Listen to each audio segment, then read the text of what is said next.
বিজয় দিবসে সামাজিক যোগাযোগ মাধ্যমে ভারতের প্রধানমন্ত্রী নরেন্দ্র মোদীর একটি পোস্ট ঘিরে তৈরি হয়েছে নানা বিতর্ক।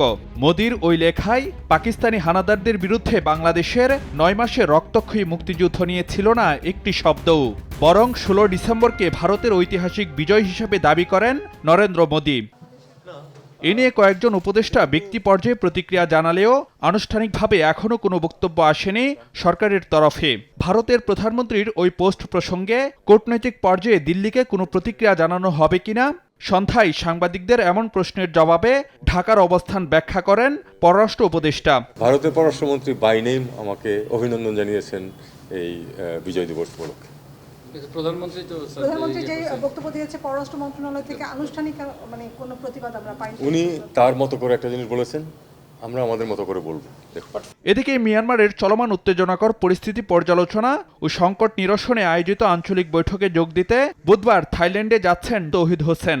জানান, রোহিঙ্গা সংকট সমাধান ও বাস্তুচ্যুত নাগরিকদের ফেরত পাঠানোর বিষয়টিও আলোচনায় তুলবেন তিনি।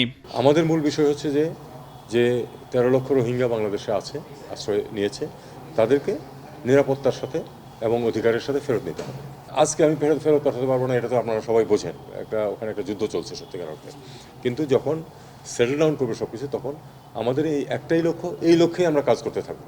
পররাষ্ট্র উপদেষ্টা জানান, মিশর সফরে ডিএট সম্মেলনের পাশাপাশি বেশ কয়েকজন সরকার ও রাষ্ট্রপ্রধানের সঙ্গেও বৈঠক করার কথা রয়েছে প্রধান উপদেষ্টা ডক্টর ইউনূসের। তবে কিছু বাইলেটারাল মিটিং অবশ্যই হবে।